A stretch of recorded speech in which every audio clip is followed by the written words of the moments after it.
Good afternoon and welcome to the Business Brunch. The very observant amongst you would have noticed that not only is Sarah Farmer back from holiday, but we have. Did you miss me? We did. Good. Just getting that over and done with. But we also have a fourth member of the team with us today, and that is the wonderful Jeff Beacham. So welcome to the Business Brunch, Jeff. Hello, ladies. Yes, good to be with you. Thanks for inviting me on. No, it's great that you're here. So let me, everybody else, everyone at home, working from home, get busy in the comments, say hello, tell us where you are, tell us if you've still got the sun or if you can see the snow that is predicted on its way. But let us know in the comments and I'll tell you a little bit more about what we are doing here today. We are your working from home team. We are here to cheerlead you into the week. And what we do is, as ever, we meet by the water cooler. We ask you if you had a nice weekend. We ask you how was Mother's Day? And we ask you what you're looking forward to in the week ahead. If you're like me, then at the end of the week, there is the holiday. The Easter holidays start in the UK. And I'm going to go to lovely North Wales for a week. But tell us what you're doing in the comments. Get busy. And once we've done the catch up, we'll then go on to our lunch and learn section. And today we are talking with Jeff all about recruitment and how to recruit right and retain right to make people at the heart of your success strategy. So that's where we're going. The chat looks very quiet to me. So come on, everybody, say quiet. Yeah. And a reminder to everybody that because we stream from many different input sources, you may not see everybody's comments in your individual feed. That's completely normal. We see everybody's comments.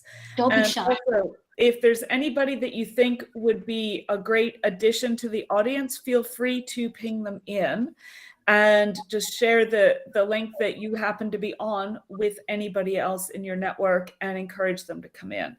If you're on replay, then please put a hashtag replay in the comments so we know you've been here. There we go. Oh look, that's a hashtag, I think. Okay. Be careful there, Sarah. Be careful. Anyway, so yeah, let's, whilst you're all saying hello, get busy saying hello, please. Let's all catch up and see how everybody's weekends were. I'm going to come to you first, Sarah, because you had more than a weekend. You were on holiday. What was holiday? I've had what's that about? What's a holiday? So I had a week with my lovely friend Louise Needham, who is one of our LinkedIn cronies. And does that make us sound really old? Yeah, that's bad. What did I mean? She's a friend of LinkedIn. That's what I meant. Yeah. She's not old. She's younger than me. But we had a week in Tenerife, which was just blissful. And the plan was to do quite a bit of writing. Didn't quite achieve that plan, decided a holiday was much better for me. So I did a bit of writing on the way there and a bit of writing on the way home, but practically nothing in between. And we ate, we drank, we lay by a pool. It was very cloudy and then very sunny. So it's a bit like towel over you, towel off again, towel over you. It was, really, really good. Really good. Very much needed. I highly recommend these things called holidays if you can get one. Very good. So what I did this weekend was travel back home, and then yesterday was Mother's Day, and although I've been away all week, I then got treated for Mother's Day as well. So I feel very special indeed. We do have Danny. I'd just like to say Danny's in. Let me just pop up here. Hello, Danny. Can only see 3 peeps in my comment network session. Well, look, I can only see 1. So I don't know what's going on there, but I'm glad you're there, Danny. Nice to have you. Had a great weekend. Thank you. James Morrison gig. James Morrison. Seeing the mother, which is always very lovely. Nice. I don't know if that's tongue in cheek or whether he means that or not, but I will take it as it's lovely. So that's Danny. Thank you for joining us. And anyone else there, do drop your comments in, say hello, tell us where you are and what you've been up to this weekend. Fabulous. How about you, Jeff? How was your weekend? It was fairly exciting. Obviously we had Mother's Day yesterday, so we ran a house with our son and my wife Sharon. It was pretty quiet day at home, but on Saturday I managed to escape a number of tasks around the house. I had an unprompted invitation to go to a rugby game over in Coventry to watch Wasps with a friend of mine who I used to work with in recruitment, Neil Holloway, and he's got an executive box over at the Wasps ground. So I took my son to watch a game of rugby, and it was it was really good. The sun was out. It was a lovely day, and I hadn't been to the Ricoh Arena either, or the Coventry Building Site Arena as it's called now. So it was a new experience. Yeah, and the weather was good. Nice. So good. So mum actually got her Mother's Day on the Saturday, because I've been thinking about actually Mother's Day. A perfect Mother's Day would be the day off, wouldn't it? A day of absolute peace. That sounds fantastic. How about you, Melinda? How was your weekend? Bit quiet. If anybody's wondering about the plaster, I was doing some gardening and got into a battle of the roses, and one of them stabbed me, but I won in the end.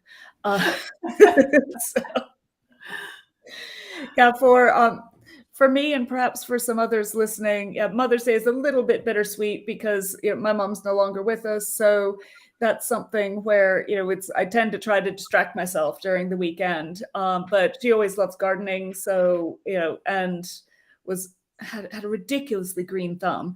My mom was one of those people who would plant seeds in the garden, go get a stick to put in the ground to mark the seed rows, and the sticks would grow. I'm not joking; it would happen. Thoughts do go out to any of us or anyone else who was perhaps missing their mum on the day. Yeah. It's not easy for everyone, is it? It's I think it can be very difficult. Yeah. I mean, it's difficult for those who are mums as well, because we have to eat what our children make us for breakfast in bed. And if your son's making eggs for the first time, then good luck. I would like to say I'm not in any danger of that happening at all. And mine are 16 and nearly 14, and they've never made me breakfast in bed. But now you've mentioned it, I think I shall change that. Put your order in for next year then. Oh yeah, absolutely. Yeah, no. Last year, Alistair made me breakfast in bed. He was 9. And he made me a cereal. And when I went upstairs after the kitchen, there was just milk and cornflakes all over the floor. So it wasn't a great surprise. I did get mine in bed, but then there was all that to clean up after. And this time, he decided to make me fried eggs, but he broke the eggs into the frying pan, no fat, no heat at first, then turned the heat on. And obviously then he had to scrape the eggs off the pan when they were cooked, so I had that to clean up after too. But all the fun, and his heart was in the right place, and I was most grateful when I fed them to the dog. Don't tell him. I still can't see any more people in the chat box. I'm wondering whether we might have a bit of a problem again, because we've done that before. I did check. We were going live on mine, so but it does look like there is a problem. Yeah. So anyway, we should carry on. If you want to send us any messages through onto LinkedIn, just onto my profile, that's absolutely fine, and I'll pick them up on the telephone, and and I shall read them out from the telephone. But Danny's doing a good job all by himself at the moment. He's had a great weekend. Oh, he's done that already. He's not ready yet. Sorry, I jumped in again. I was so excited to see a message. Let us know on LinkedIn. I'm not going to go live on LinkedIn because it makes it all echo, but if you want to send messages, then please do. Oh, we've had a confirmation. We are live. Okay. Lucy's in. Hello, Lucy. Hi, Lucy. Nice for you to join us. Hello, you're live, and I see you on LinkedIn. Whoop, whoop. Good-o. Right, we're on fire. We're on fire. Let's keep going. Yes. Well, I was ranger training at the weekend, so I am now a certified, qualified park ranger or volunteer park ranger. So that was good. So but when you're kind of doing risk assessments and walking around a park, and you have to look for widow makers, which are kind of these branches that break off, but kind of are then trapped within the trees, and they're called widow makers because if they do fall, they can kill you. And I've just realised that parks are very unsafe places when you're looking for risks. Stay indoors. We have a Dr. Lopez has joined. Dr. L.O. Dr. Hello. Yellow or Dr. Ello. I don't know which one. Hello to you. Thank you for joining us. Whereabouts in the world are you coming in from? Be great to know. And we've also got LinkedIn user. Hello, everyone. Who do we reckon that is? Joanna Could be Bell? Joanna. Joanna Bell. If it isn't, we're going to believe it's you anyway. But thank you for joining us. Let us know where you are in the world. And I will hand back over to you, Vanessa. Yeah, the ranger training sounds fascinating though. So is this so you've done like first aid? Yeah, we did the outside first aid. So if You've you done have an root amputated analysis. leg, I can help. Yeah. Ooh. Yeah, so like it's extreme first aid, kind of when you're up on a hill or a mountain or whatever, and it's dealing with all that kind of thing. So very different from your office first aid. Oh, Yeah. hello from Washington. Yeah, we're going global again this week. This is brilliant from Washington, DC metro area. Well, thank you for joining us from Washington. What's the weather like out there? Probably nicer. Well, actually, we're not doing too badly here in the UK, are we? But yeah, well, I was talking to my brother last night who lives just north of there, and they had snow flurries all day yesterday after having had really warm, sunny weather earlier in the week. So a bit like what we're going to get in the UK, but earlier. Some climate change, isn't it? Climate change or something. Yeah, all a bit random. So the business brunch is where we connect, learn, and thrive. So the connection bit is where we all kind of catch up with each other and ask about our weekends, etc. Tick. The next section is learn so that we can thrive. And that is why we have our wonderful guest here today, Jeff, to talk all about making people the heart of your business strategy. So tell us, Jeff, first of all, who are you? What is Authentica? And how did that start? Great question to introduce. Thanks, Vanessa. So yeah, I'm Jeff Beacham. I run my own executive search business, Authentica Resourcing. This is my 23rd year in the recruitment industry. So either I've been doing okay or I've probably gone partly mad. I think you need a bit of both to survive in this industry. So yeah, I work predominantly within engineering and manufacturing recruitment at managerial to board level. And, let's face it, recruitment's never easy. If it was, people wouldn't need the likes of me and all the other recruiters out there, internal talent acquisition teams, whether you're in-house or external. It's a tough gig. It really is. But I enjoy what I do. So I set up this business, just coming up to 2.5 years ago. So November 2019. Oh, and I often say to people, my timing is brilliant, isn't it? So it's been a challenge for me, as a small business owner. Got off to a good start, and then the pandemic and lockdown hit. So certainly during parts of 2020 it was a little bit barren, but it gave me the opportunity to really do things the way I'd set out to do them, rather than if I had been busy beyond belief from day one all the way through, I'd have probably earned a lot more money by now, but I didn't set this up to earn money. But then I wouldn't have had time to maybe work on the business, and I probably wouldn't be on your show now. I probably wouldn't be podcasting. There's lots of things that have happened that I hadn't planned for, but they've had a major positive impact on the business. So I've taken the rough with the smooth. Things have been building, and building my personal brand and the brand of the business more so over the last 6 to 12 months has really started paying dividends. So it's never tough to recruit, but it's an exciting time as a recruiter, certainly at senior level. So yes, and this is where all the grey hairs have come from, by the way. 22 plus years in recruitment. I think I still had a few brown hairs when I started this in the last millennium. But yeah, I enjoy it. You're too authentic to diet, though, aren't you? Yeah, well, I don't know. Maybe I've got just for men on. Maybe it's all smoke and mirrors. No, it's definitely. Just to interrupt you a second, just because I wanted to. I asked Dr. Elo what temperature was. -2.2. That's blinking freezing. Yes. And also to say welcome to Pennsylvania. Yay! So Hi, Portia Watkins. That's one of my friends. You know, My old home, my original home state. Hey, Portia. Thank you for joining us today. Sorry to interrupt you, Jeff. No, you're welcome. You're welcome. I was just talking about my grey hair anyway, so I'm pleased to move on from that.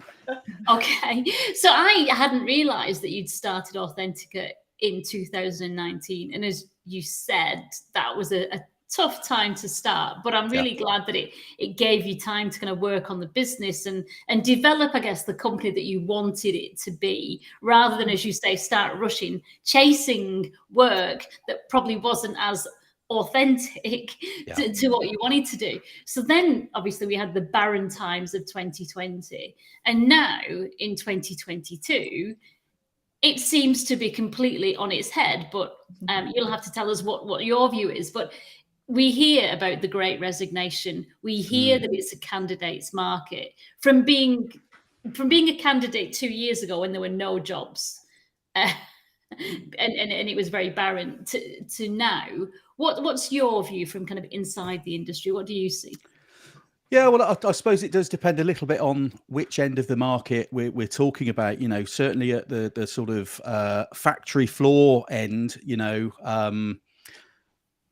that was decimated at the start of the pandemic. But as manufacturing came back pretty quickly, you know, those sort of jobs came back, you know, within a few months. We did have, you know, a number of businesses furloughed for quite some time, but manual and the shop floor jobs have bounced back really quickly, right. Which has caused you know, issues along with the, you know, the semiconductor shortage, the metal prices, supply chain disruption. There's all these things that haven't helped, and certainly factories you know, can't recruit enough people at shop floor and engineer level. Where I'm sat at managerial to executive level, not quite the same. You know, certain people, there was some restructuring that went on through the pandemic. You know, sadly, some businesses went to the wall. But it's sort of different at this end of the market anyway, because I mean, I'm a headhunter, so you know, I will go out and find specific talent for a role for an individual business. So with what I do, I'm not talking so much to individuals that are on the open market. Right. You know, a lot of people will say it's a candidate-driven market at the moment. I suppose in the overall scheme of things, yes, it is. But I think the whole, you know, we've got this, you know, the Great Resignation thing, and I put a few comments out on LinkedIn yesterday. You know, has the media made a bit of a meal out of it? Who knows? You know, there are some figures. I'm looking at some figures on the other screen at the moment from the CIPD, where, you know, there's a percentage of 3.2 at the moment, which is the rate of jobs to job moves up until June last year, which was the peak since 2006. But that figure isn't actually. It all depends what context you take it in, because there was such a huge drop before then. If you look at the long-term sort of trend, it's not quite as exaggerated. And one of the other things that I've heard more about over the internet over the last few weeks is, you know, a lot of these people, I suppose globally, that have got wrapped up with this whole Great Resignation. You know, we want flexible working, we want this. I'm not doing that anymore. Don't want to do this. Want a better quality of life. We've all been there, all of us, at some point in our careers. Everybody, I think, has had that. There's almost been like a reset button, hasn't there, where people have had to just stop and think, right, what does my career mean to me? What does this particular job mean to me? Where am I at with my family and what I want to get out of life? So I think there have been a number of people that have taken that stand and probably resigned. I don't know, because I haven't got the full stats. Nobody has, but there will be an element of people that were probably in an uncomfortable place to begin with. Now, that might have been through a poor company culture. It might have been they weren't getting the opportunities. They might just have been bored with their job. So it was sort of like a prompt. But I think quite a lot of people would probably have been in that mode anyway. So I'm a little bit skeptical of the sheer amount of people that would be classed in the Great Resignation, because I kind of dare like say, if you averaged it over multiple years, yeah, it would probably average out about right. But we just had like a year and a half to 2 years where it was like really slow. So now it's just catching up, is it? Yeah, as opposed to, some great statistical increase. Yeah. I think it is, because people generally, if you're looking after people, you're paying them well, they feel rewarded, they feel listened to, they feel as though they belong in the company and they get an opportunity. It's quite a tough ask to get those people to move. I know, because I'm a headhunter. So, you've really got to be offering something that's above and beyond what people are getting, to attract them, or to poach them away from other businesses. But most people are certainly open to considering a move at some point. And I think this, the pandemic certainly has just got people thinking a little bit more.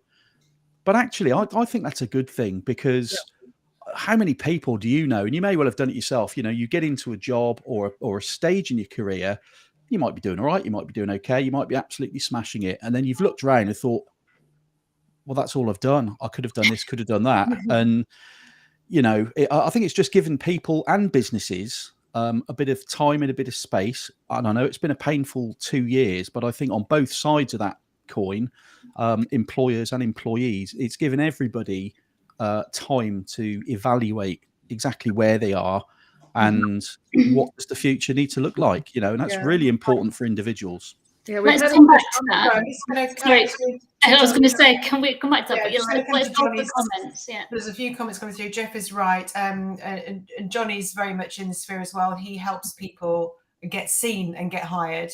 And I wanted to ask you a question about that. Is that I was talking to a couple of people today about going out and getting jobs, and people, obviously you go looking for people who are already in roles. Possibly most of the time they're going to be in roles, so getting a job when you've got one appears to be the easier approach as opposed to searching for it. But Johnny's just said, job market isn't a single market. We're seeing candidate shortages, sub-senior management, and above that it's still very discerning, and candidates still having to be as competitive as they can be.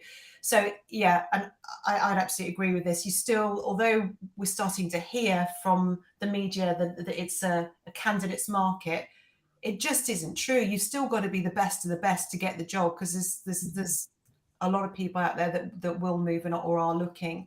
Absolutely. I'm just going to also just come to this one. Oh no, that's that one already. Bear with.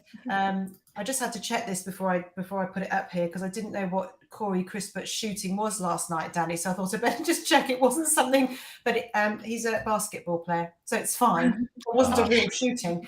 So I'm assuming that he was doing a great job. And we've also had a good morning in from Andrew Farmer. Great surname, sir. Nice for you to join us. And Chelvy, I think it's Chelvy. Good recruiter like you, Jeff, makes all the difference, cutting across employers' go-to behaviours, of which unfortunately there are many, and look at true fit between candidate and role. You've got someone who loves you there. That's good. Thank you, Chelvy. And Lucy said, I read that more women have now said goodbye to the corporate world and set up on their own. Have you seen that too? I've seen more of that in my work as well. That's a great question. Yeah, so I don't know if you can answer that before we just pop to Danny's. Probably not, because as you're probably aware, engineering and manufacturing typically is crying out for more females in the industry. Whether it's a shop floor engineer or board level, this is a male dominated industry, and that it's changing. And I know a few weeks ago there were some figures that come out about the FTSE 100 boards. There was a hike in the percentage of females, in those boardrooms, but it's still, way down on where it needs to be. We need some more balance.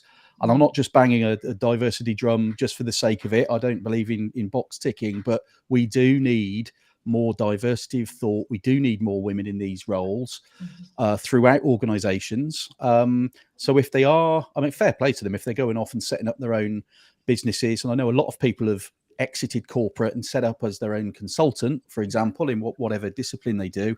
That's great, because we still need small businesses doing that. but I have to despair. Engineering manufacturing can't afford for more women to hop out of the industry. It needs to be the other way around. So that's a bit alarming. Lucy's talking, it's quite generic, because I know you're coming from a manufacturing background and arena, but this is generally across the board. I think not just women, but a lot of people are now exploring setting up their own businesses because they've seen what is possible throughout working at home and the flexibility that gives them and everything else, although as we know it's not a complete joyride. I've got another question for you. So Danny says, it's a bit of a strange situation to me. On one side you have people that want flexibility and better balance, etc. So on the other hand, there are 4,000 new recruitment companies registered last year in the UK, and the standard of recruiter has what? Not dropped off. Has a very broad distribution curve. Thank you. I couldn't see it. Has a very broad distribution curve, yes. And so more candidates available with more expectation being recruited by a much broader skill set of recruiters, sometimes with poor experience. And I have to say that's happened with, oh my God, how many people are now coaches? All of a sudden, I've had a life experience, I've lost my job, I can be a coach. Don't start me on that. It does take a little bit more effort than just calling yourself a coach. But eventually what happens is they drop off because they're not doing it because they really want to. They're not doing it because they really have any skills. Same with recruiting. But the ones that are reverse of that will stay and will make a good job of it. And we'll watch people like you who are leading the way in how to do it properly. Hello, Kerry. Thank you for joining us. I happened across this live stream and it's a worthy chat. Well, thank you. The issue is that the recruiters are feeding the behaviour that candidates now believe they can command much higher salaries, that is driven by recruitment agents driving the bad behaviour of, hold on, I have to go up here so I can see it all. Said candidates. What is not immediately obvious is that those employers are expecting way more results than the candidate can deliver because they have paid so highly for said employment. That's a really good point, and I was going to talk about this a little bit later anyway. But let's do it now. I think the situation where across certain industries, employers have had to hike salaries or benefits packages to land good people. Sometimes it's out of pure desperation that they just can't get people for those roles. It's just not sustainable. You will have a proportion of candidates, whether we're in a pandemic or not. There are some candidates out there that will move just for money. Personally, I don't advocate that behavior, but we're all human, let's not beat people over the head for being different.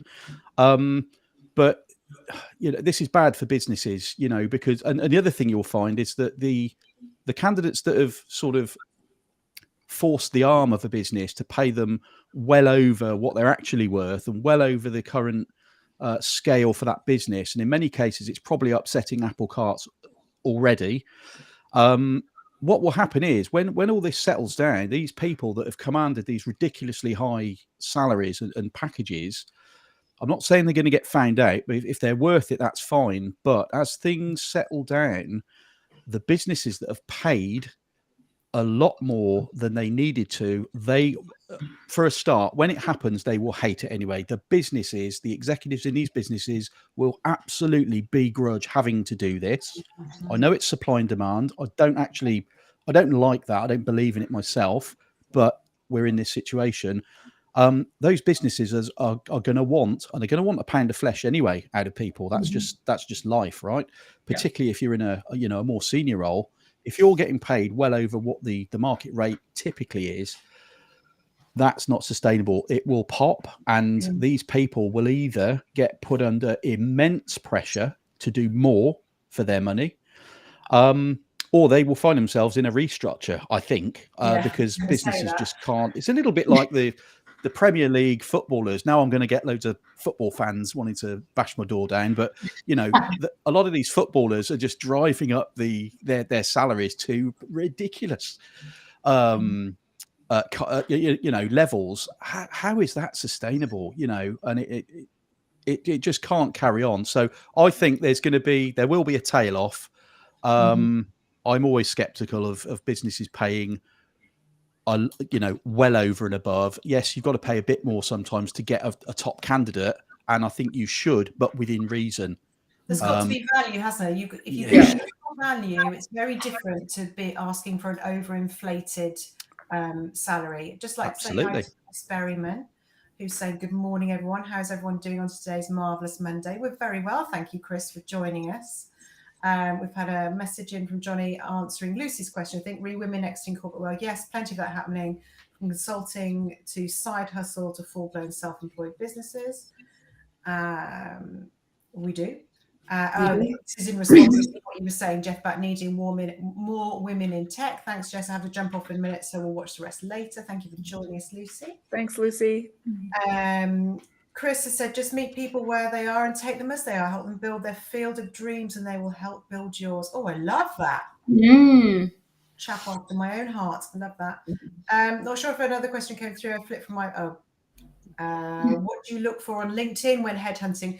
Brilliant. Now, this is something that comes up with a lot of my clients, is they don't want to show up on LinkedIn as an expert in case they get told they're not. And yet, if they hide, no one knows they exist. And from what I've seen, this is how people are getting found. And I know Johnny Walker will be all over this in a second going, hell yeah. So what are your thoughts? Jeffrey. LinkedIn's a great tool, and I use LinkedIn. It's great for networking. Of course, people that are visible are going to get found quicker. So from a candidate perspective, your LinkedIn profile should absolutely be up to date, and it should be the best representation of you possible. Doesn't necessarily mean to your employer that if you've upgraded your LinkedIn profile that you're looking for a role, or you're looking to leave. There's an element of pride about these things. If you're going to be visible on the internet or on any sort of social media, don't you want to be seen in the best possible light? Your customers might be looking at your staff. So Don't you think your staff should be represented in the best possible way on LinkedIn? I would say that. I'm a headhunter, but there is some truth in that. Yes. It's definitely true, though. It's a double-edged sword, isn't it? Oh, Melinda. Oh, sorry, Melinda. Were you going to say something? Oh, I was just going to say that I know, because I can see, like people who've looked at your profile.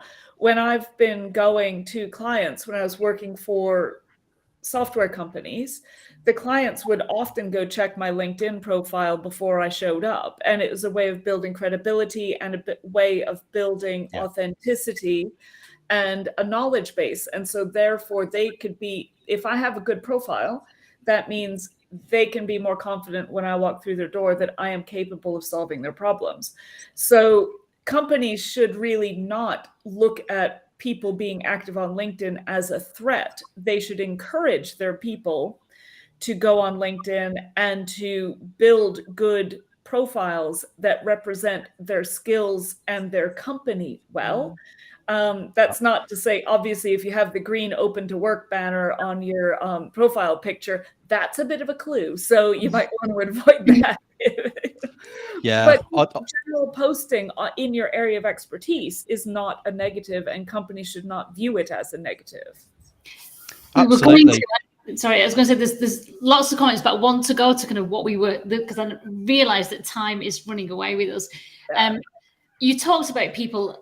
Some people do want to chase a salary, but I think we all agree that a lot of people, especially after the last 2 years, are actually looking to find a good employer, the kind of the all-rounder. So how do companies become the employer of choice, Jeff? What are people looking for? That's a great question, and there are a number of ways of doing this. I'm just again, we could talk about this topic alone for the next hour. I'll try and summarize as quickly as I can.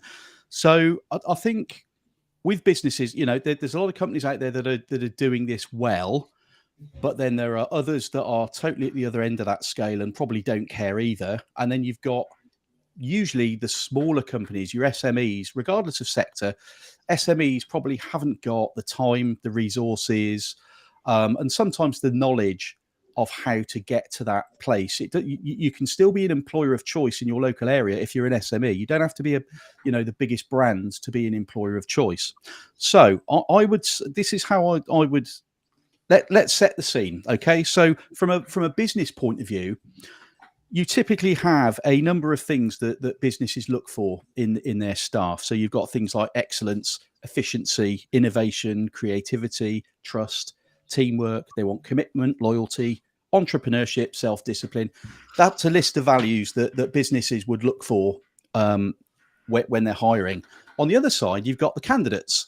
And these are people that, most of them, they don't just want to go to work to pay mortgage. They actually want to enjoy their time at work. So everybody's different. We're all unique. So we've all got our own individual preferences, likes, wants, and needs. So candidates would typically be looking for things like recognition, belonging, inclusion, well-being, safety, enjoyment, excitement, learning, fulfillment. I think we can all agree that those are things that, when you're in the workplace, that's what you would hope to achieve, as well as being paid well. Mm-hmm. So you've got this middle ground then of, right, so how do you bring those two parties together? So what I would do is to say to businesses, look, have a look in the mirror, first of all, have a look at your values. Are you living your values? Do they align with what you can actually live and breathe on a day-to-day? So the middle ground for me is where I think businesses sometimes can come a little bit closer to the employee experience rather than just a corporate stuffy, yes, this is our mission statement and these are our values, and it's all a load of tosh. What you need to make the gap. Voice. you need to bridge the gap. So, here I'm talking about things like, from both sides, collaboration, respect, openness, leadership on both sides, humility, courage, curiosity, gratitude, and positive impact. This is the middle ground where I think businesses and employees should aim for. So what I'd say the first step, because you can rush into hiring people because you've got a problem, there's a burning platform. Yes, we've got to get somebody on board. Okay, get an interim if it's a senior role, get some temps in to put that fire out. But really, if you're looking at hiring permanent people, let's put some thought and strategy behind it. Buy yourself that time, and have a look at the present state. Don't just do what you did last time. So you need to have a look at the past state. So what worked well? What outcomes did we have in the last 2 or 3 rounds of recruitment? What problems did we cause ourselves? Where did we fall short? Unless some people say you shouldn't regret, you can't look back. But in order to improve, sometimes you need to just have a sense check of where you're coming from. So have a look at the issues you've had in the past. Obviously, define your current situation, and then work on moving to that future state, which is where everybody's happy. So how do you get to employer of choice? For me, and I bang on about this all the time, it's all about people. It's about culture. You need a culture where staff are going to come to work and they're going to feel valued and respected, and they're going to get opportunity. They're going to be listened to. They're going to be developed. Employer of choice isn't just about having the best brand, having the best products. And some individuals would want to move to a business that maybe are the global leader in a certain field. But it's as much about teamwork, and if you're going to spend a lot of money hiring people, to then just lose them through a substandard recruitment process, or you're not doing onboarding properly, that's another biggie. If you're not onboarding people, and this is true at senior level as well, and it doesn't have to be difficult. You go through this whole process, time and money, identifying, attracting, and offering candidates. You then get them over the line for them to turn up, and then their first 2 or 3 weeks are like hell on earth, because maybe the role's been missold to them, or changes are happening that you haven't shared with them, or there's just that lack of communication and preparedness for new hires. So, some candidates, you'll lose them before they've even completed their probation period. If you're not onboarding, it's such a critical thing to do. And then, of course, you've got, the things that I would say are, they're just your bulk standard things, and everybody that works in HR will know this anyway. This is their day in, day out bread and butter. You've got to train people well. You've got to have, regular feedback. You've got to listen to people. Clear communication is, Sarah, you can probably talk for hours about this, in terms of leadership. So well to keep my mouth shut right now. I touched a nerve. Strong leadership, clear communication, transparency, visibility, and having leaders in a business that are approachable. We can all train people and give people the some additional knowledge and skills to do the role at the best of their ability. We can send them on courses and things like that. But if there is an inherent culture of selfishness, or the business is purely operating just for the numbers and people are just cannon fodder, then you're just going to have this constant churn and burn. No, it's not. So for me, it really is all about culture. So before you recruit, have a look at yourself. Are there some little tweaks that you can make to your culture? And then, of course, it's about future-proofing your business as well. So, if you're able to attract and hire and onboard the top talent that your business needs, don't just then forget about it and be a busy company making lots of money, because people don't stay forever. They retire, they move on, they move location.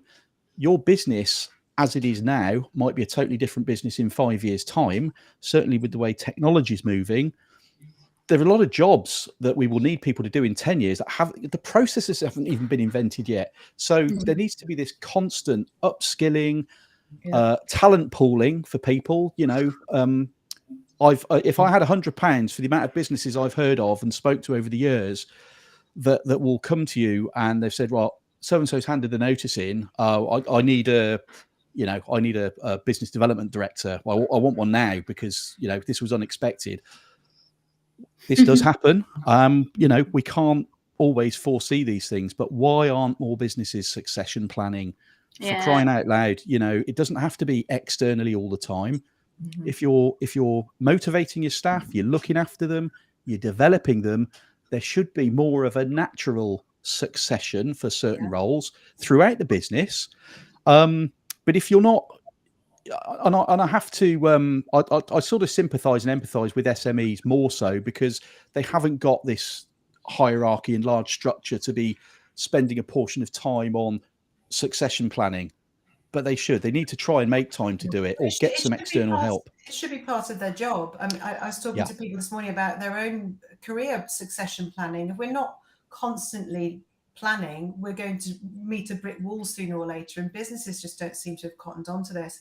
I just wanted to just jump in and say, people are saying yes to you, Jeff, absolutely. And Danny's saying, yeah, this is costly. I mean, I was reading a book, probably behind me, about the cost of when a senior level hire goes wrong. It can be in the millions when it can cost an awful lot of money. Absolutely. As Jeff was saying, it happens. You spend all that time and money getting the right person on board, but so many executive hires fail in that first 6 months. And I don't know the actual facts, but loads do, because they aren't then supported to deliver that role, or what's been sold doesn't stand up. Chris wants to join the show. Sorry, Chris. We would love to be able to do this, but you can't because we're not on Zoom. But we know you're there, and just keep sharing your comments. But we can have you one another time as a guest if you like. Kerry Byrne, you are correct. I paid for my team to promote themselves. Oh my God, I love that, Kerry. Awesome. Excellent. There's nothing better than selling your company than having happy people in your company. Johnny's been very busy. LinkedIn experience section first. Okay, just going to say, if you want to know how to update your LinkedIn profile, please go and look at Johnny's profile. He does a 5-day challenge, which is totally free and helps you blitz your LinkedIn, how it all looks and everything. And it's brilliant. So go and have a look at that. work with people, not for them. Absolutely, Chris. So it's very, very busy. I'm just going to shoot through all these. Create environments that people love to work in. Yes.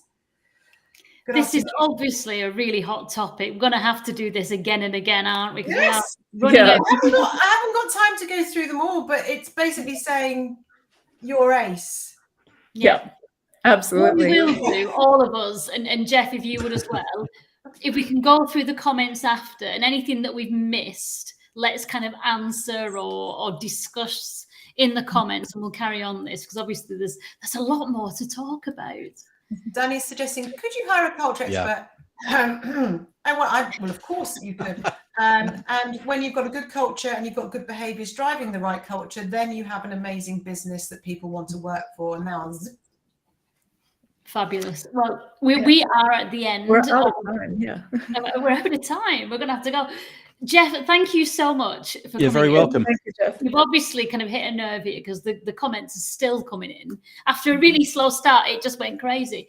We'll have to have Jeff on again, and we'll talk about recruitment again in the future.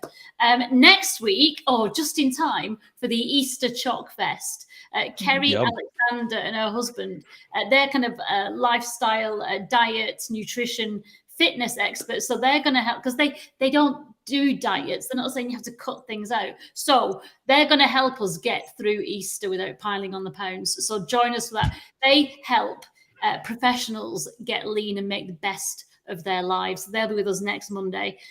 But yeah, carry on in the comments. We'll get in there straight after the show. Thank you very much for joining us today, and we'll see you next Monday. Thanks Jeff. Thanks everyone for joining us. You're welcome. Bye-bye. Have a great one.